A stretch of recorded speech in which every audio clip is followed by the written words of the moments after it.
Don't you want to dance when you hear that song? They asked me to pick a song to dance. Look, I'd like to thank you for joining all of us in what apparently is a revolution. We're not dressed like revolutionaries, but it's nice to be part of the fourth industrial revolution. And it is clearly changing the way all of us are functioning and working, even if you filter out the hype and you just focus on the reality. It's pretty inspirational. So, since none of you have met me and have no idea why you should not look at your cell phone instead of listening to me, I'll try to give a little bit of background, which might be helpful. And the point of the background is to say, where is this guy's opinion coming from around the importance of people in automation? So it starts, here we go. If I can get the right click. It starts, I went to a military college where I studied computer science, which has been the thread of the rest of my experience in life. I also learned how to shine black shoes really well. If anyone needs lessons on that, I can help. I learned about business when I left the military down the street from here at London Business School, and I learned how many insults Europeans can make to each other, which is kind of astounding, actually. You can't do that in the United States. And the final thing is I worked back up a little bit. I'm not sure my clicking is in sync. Well, we'll go to this one. So I lived in several different countries, in different continents. In Japan, I live in Denmark right now.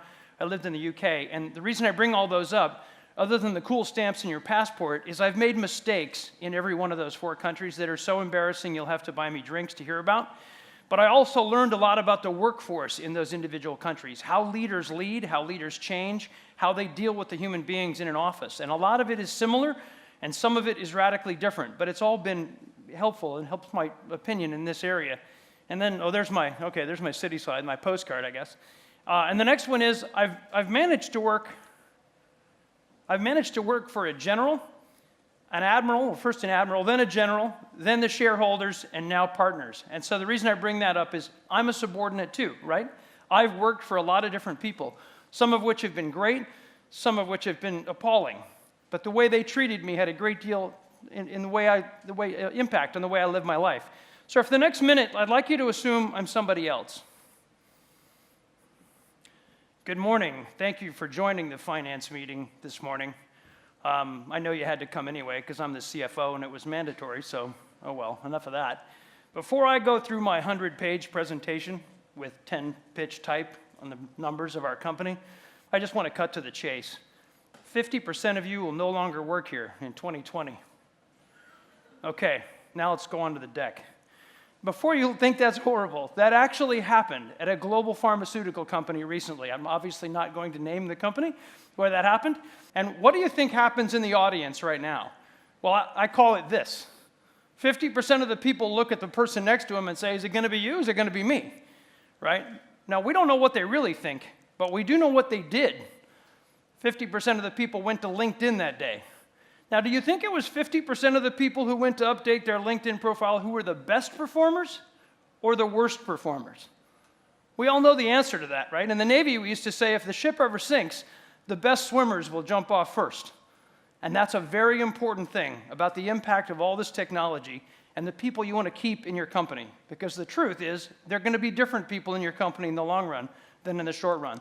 But this CFO was just doing what a CFO could do, and I kind of played up the body language, but enormous pressure from the board driving results. Every one of you in this room is facing some form of drive to succeed, to win, to conquer, to increase margins, whatever it happens to be. So that CFO is just responding to that particular set of pressures. And the CEO, well, she had this great plan of doing all this customer centricity, investing in R&D, and instead they have to fire all these people and cut costs. So that kind of behavior, it drives horrible reactions. So then the department managers working in the company, they knew the numbers were going to be bad, but they didn't know they were going to be that bad. Now they're stunned and they don't know what to do. And of course, the employees kept in the dark, scared, and worried, and some of them on LinkedIn. And unfortunately, that happens a lot. And so it happens so often that it happens all over the world. And it's what I call people being putzes. That's not a very consulting term, but people being putzes. So what is a putz? Well, I looked up the dictionary and I wasn't sure I liked it, so I went with this definition. And it's a person generally acting in a manner below their capabilities, what their group's expectations are, and especially their own potential, And they have to have a look like that on their face if they're going to be a putz. And my point is, that's what people do when they're under enormous pressure, when things are going badly and they don't know what else to do, and when the company is under enormous pressure to succeed, people do stupid things. That CFO, in hindsight, would never do that if he had thought through it carefully, right? So that's people being putzes, and it's what people do when they struggle. So what are they struggling against? Well, we all have the dual blessing and the curse. We get the opportunity to compete in the market space for loyal customers and profit and promotion and growth and camaraderie. But in order to compete, you sometimes win and you sometimes lose. So that threat makes you helps you live, helps you move on in your entire life, but it also has a downside. There is an alternative, right? You can all raise your hand and say, I no longer want to compete. Well, it kind of looks like this. You either have commercial death and you're out of the company or out of the commercial world, or you get to go hide in some protected bureaucracy. If you've never worked in a particular government area that doesn't have a mission, and there's no other than to survive, that's what it looks like. Some people sleep under their desks in some government offices I've visited. Anyway, so that's the alternative. So meanwhile, 60% of employees, if you poll them, will tell you that they are disengaged from their job. And the reason this is multicolored is it's not country specific, it's not ethnic specific or gender specific.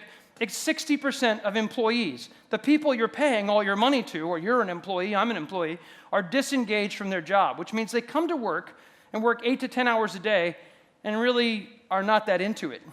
I mean, that's kind of sad and depressing because it's where you spend most of your life. If you add up the number of hours. So how do we get them to be engaged? How do we get them to be more excited about what they're doing? Well, that's the answer to 1,000 business books. Well, and it even looks better when you're up on the stage with all those colors. Well, let me see if I can get kind of some familiarity and common background from all of us if you've experienced these things. First of all, do you see? I see the right slide there, but I don't see it behind me. There we go. Okay. Do you see processes, as we've talked about this morning, routine drudgery, the robotic type processes that are horrible, that no one really wants to do? And the only reason they do them is because they don't have a choice, right? That's one alternative, or one bad situation. Or my favorite one is processes that are designed to fail. You know, I'm a consultant, right? So I go into companies and you look at a process and you say, wow, whoever designed that clearly wanted it to go wrong. Well, the truth is no one designs those processes. They evolve over time, and that's why they become so horrible and kludgy and rotten and make people miserable. So it's not deliberate, it just happens that way. And we've talked about disconnected systems, the swivel chair computing thing. Why do people swivel back and forth? It's not yoga or anything. It's because the systems are too expensive to integrate, right? So a lot of people's jobs are spent doing that. And then my favorite is when you go in and you ask someone, so how did you learn to do that job? And they say, well, a temporary employee 10 years ago taught another person who taught another person who's since retired who taught this person, and they never wrote it down, and we've just been doing it that way. Those are not rewarding jobs, right? The alternative, notice the change in color, the alternative is people doing things like this, making tangible improvements to the company. People love to make improvements. They live to make improvements. And the best way for them to do more of it is to have those improvements implemented. The suggestions they make actually implemented. That Toyota and Honda proved that in the 80s. Why they crushed the rest of the auto industry is because they did something really sophisticated. They listened to their employees and actually implemented the changes that they made. Another piece. So acting like humans. This is the whole point of what I'm saying. Human beings acting like humans. What's a human do? Human talks, interacts, they're empathetic, they listen, they have a conversation, they can do all the emotional intelligence things that happen. Well, if you're so busy filling out your expense report every Friday, you're not really engaging with your employees. And then, finally, most importantly to all of us, finding ways to grow personally and for the company to grow. Now, clearly, what we want is more of list 2 and less of list 1. So how do we do that? How do we go about making that happen? Because my belief, and I'd love to, if I could see all your hands, I'd love to know the answer to this, but you know, in the wee small hours of the morning when you've had a rough week or a rough day or a rough whatever, how many times do you kind of feel like this, where the options are pretty limited and the view is pretty appalling, right? And that's not every day, I hope, or you wouldn't do it every day. But every day like this is a day lost to advance your life and the company itself, right? Whereas what we really want, of course, is something like this, where the options, it's got to be Iceland, I'm not sure, but or Norway, I'm not sure which, where the options are nearly unlimited and the potential is wonderful and the view is incredible. Well, that's how people should feel more often than they do, I think, in an organization.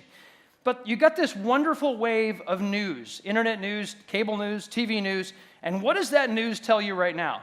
Globalization is going to ruin your life. Income disparity means you're poor. I always wonder, how does that work? But anyway, you're poor no matter what. That's what the news tell you, because you don't make enough money. And the last one, and my favorite, especially for this, the robots are going to come and destroy your life and take your job.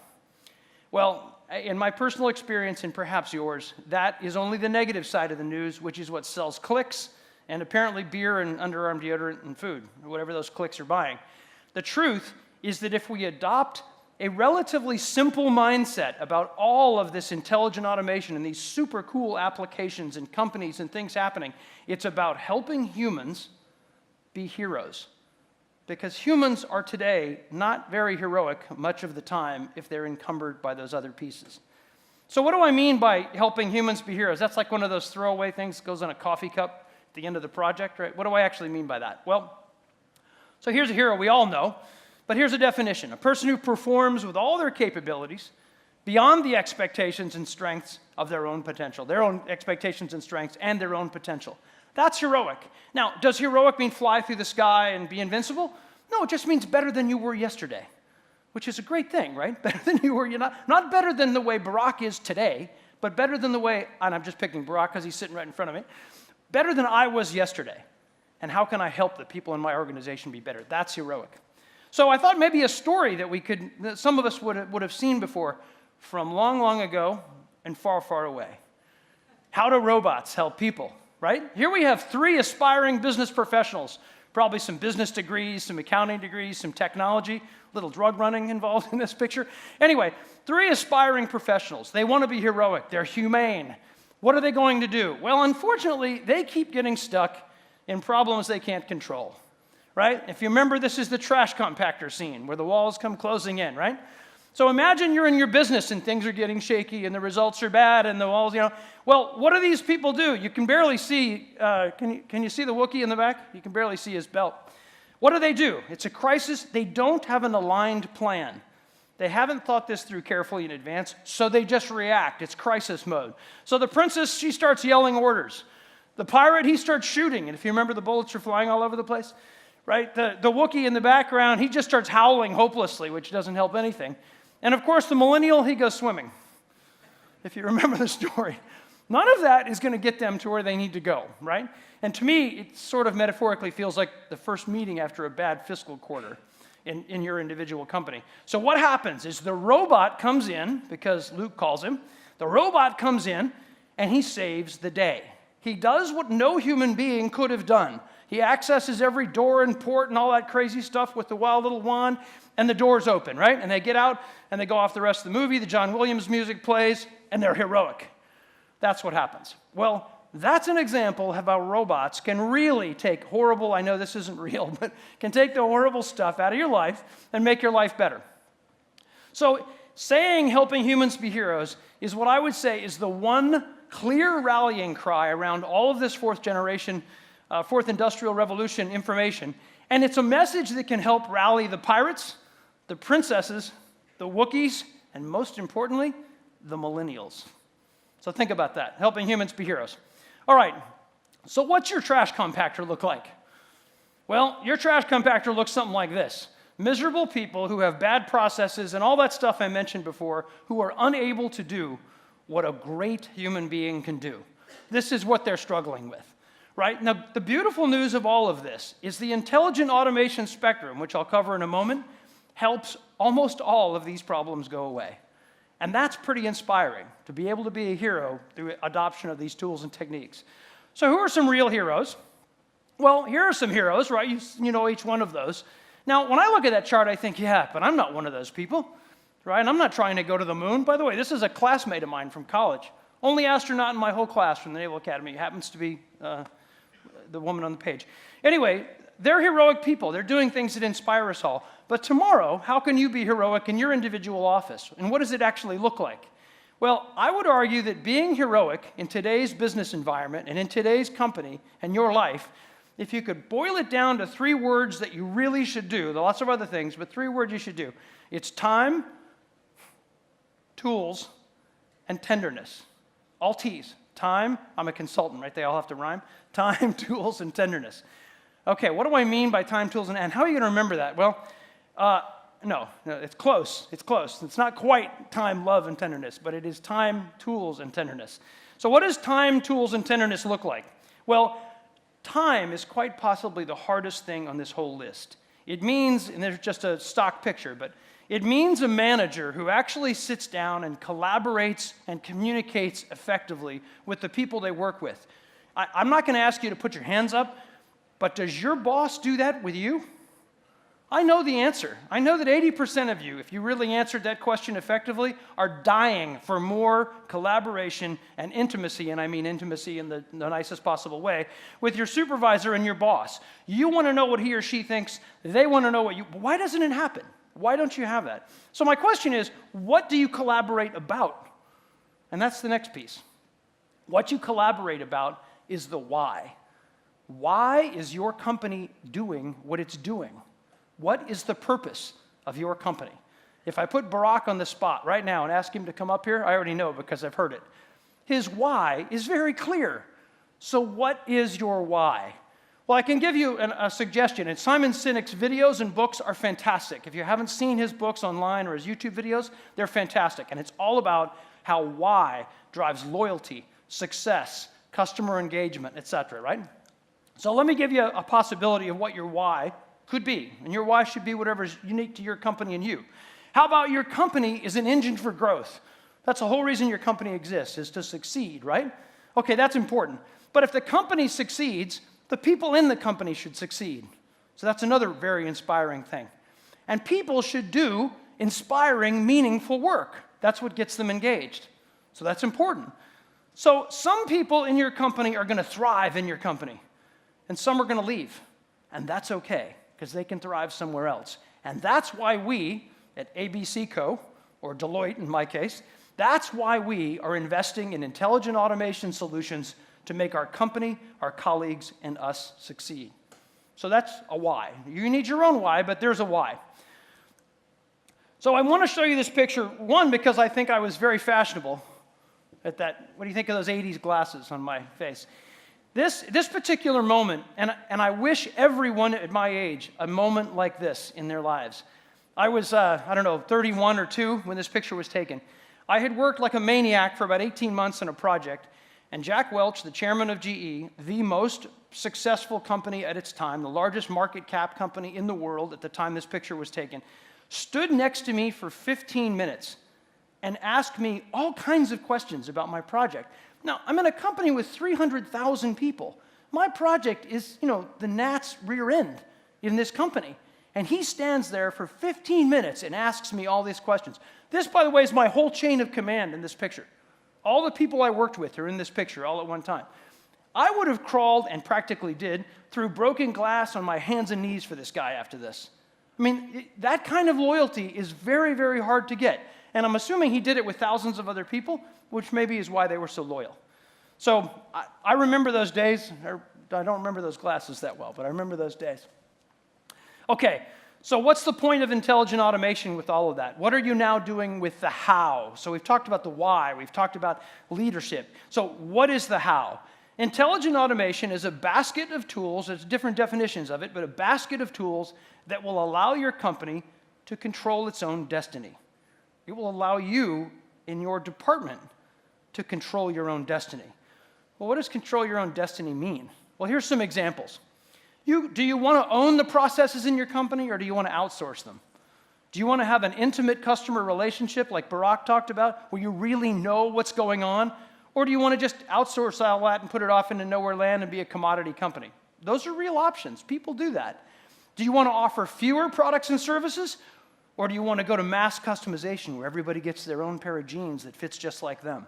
These are the kinds of problems that can be solved using intelligent automation. Not alone, but an incredibly important ingredient to doing that.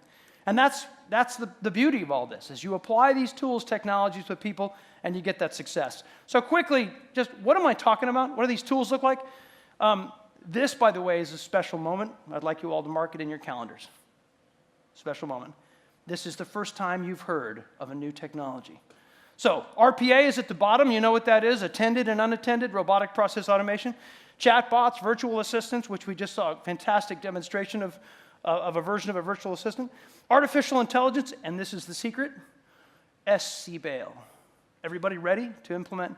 That stands for Secret Crazy Beyond Artificial Intelligence Learning, and it's not real. It's just part of the hype wave. There'll be something like that, you know. Focus on the stuff that actually works today. That'll be exciting and get things done. Because the point is, and you can tell Jack is my hero, is if you don't control your own destiny, someone else will. I can't think of anything clearer than that. And that someone else is your competitor.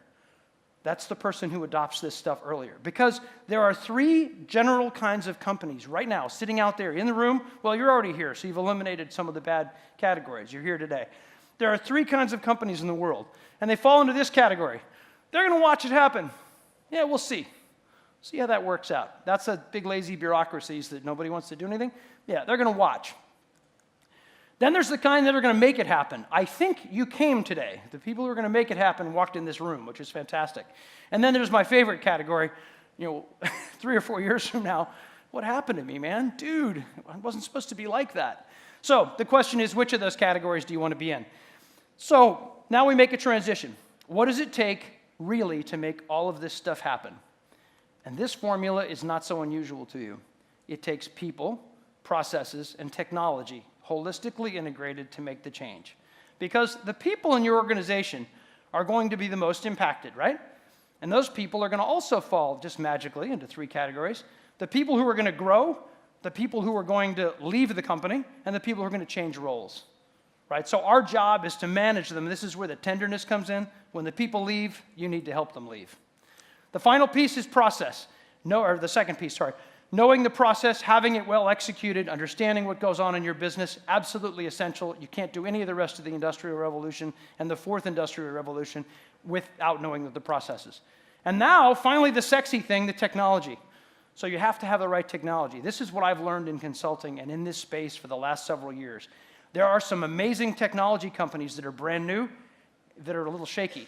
And there are some amazing technology companies that are not brand new that are shaky. And then there are some great companies that are both new and established that are solid. So making the right technology choice for you, this isn't a plug for anyone one way or the other, incredibly essential. It's the long-term view. But the worst thing you could do is not make a decision. You need to move. Make your decision and move. Keep your options open and move. So I want to use this one analogy. This has happened once before. They dropped these things on the desks of people in the 1980s, and nobody knew what to do with them for about 10 years. So they did like memos and spreadsheets and that kind of thing. And for 10 years, there was like almost no productivity improvement from PCs, other than very minor improvements. And it's because they really didn't have the rapid exchange of information and ideas to figure out what to do with these things. We now have best practices, great examples flowing all over the web at all times. That's why the curve looks like this on innovation and intelligent automation, not like this with PCs, because the information gets around so incredibly quickly. So it's a holistic approach. People, process, technology, don't do what they did with PCs. And my final point on this area, and then I do have a cool video because everyone else had a cool video, so I had to have a cool video. I cannot beat Barack's presentation, however. That was amazing. Anyway, the final piece is about leadership. At no time in history, at least that I know of, has leadership been so important. And why? Because millennials simply won't respond to just go do it. Shut up, I told you to. It just doesn't, I don't know how many millennials you are in the room or have worked with, that doesn't fly. So you actually have to lead people. And all those baby boomers are leaving. So now's the time to step up and lead. And by the way, they're your A players, they're your customers, they're the most important people in your company in the imminent future. So leadership is critical. Okay. Oh, that was supposed to be my leadership slide. Sorry, I'm out of order. Okay, so now I got a little video that I think wraps everything I just set up that I think is kind of neat. I hope you enjoy it. And if I hit this next button, it might just play.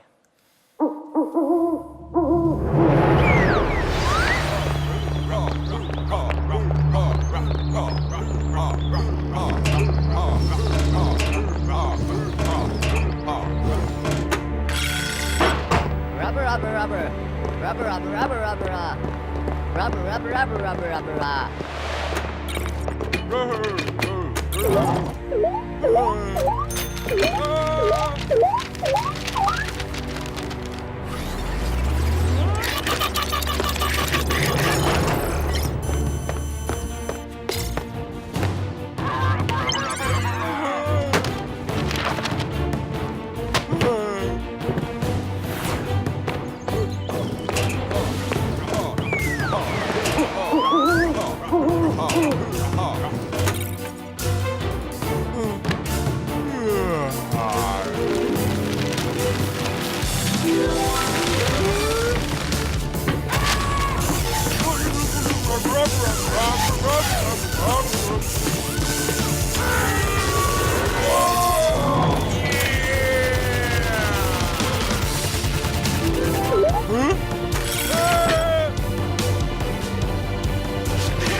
Isn't that great?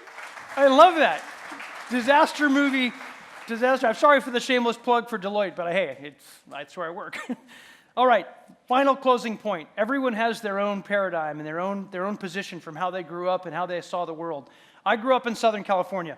And in Southern California, when I could cut a few lawns and drive to the beach and get gas, I would try to get on waves. That was my thing. When I wasn't trying, okay, there were other things I did at the beach, but when I was at the beach, I was trying to get on waves and get to the sand. It was exciting, it was exhilarating, and that's what my summers were filled with, right? Well, that's true for all of us. There's something that just turns you on, that excites you, that is that wonderful ride. What I found, though, in life is these things come in sets, just like waves in the ocean. If you're out in the ocean, and it looks like this, and there's no set, there's no wave, you're just going to get cold sitting out there. Waves, in this case, are business opportunities. There are business opportunities come in waves, and if you jump on the wave at the right time, the ride is incredible. You jump on too soon, it feels a lot like this. Like, what the hell am I doing here? There's nothing going on in the wave. The alternative is you jump in too late, and you get crushed, and that's not good either. So the thing that I learned out in the actual ocean, and that I hope applies to your life as well, is timing is so much of success. Don't get there too early and get cold. Don't get there too late and get crushed. I have some fantastic news. It looks like this right now. The wave couldn't be shaping up nicer. It's time to paddle. Jump in, kick like hell, and this could be you. So jump in, the water's fine. Thank you very much for your time.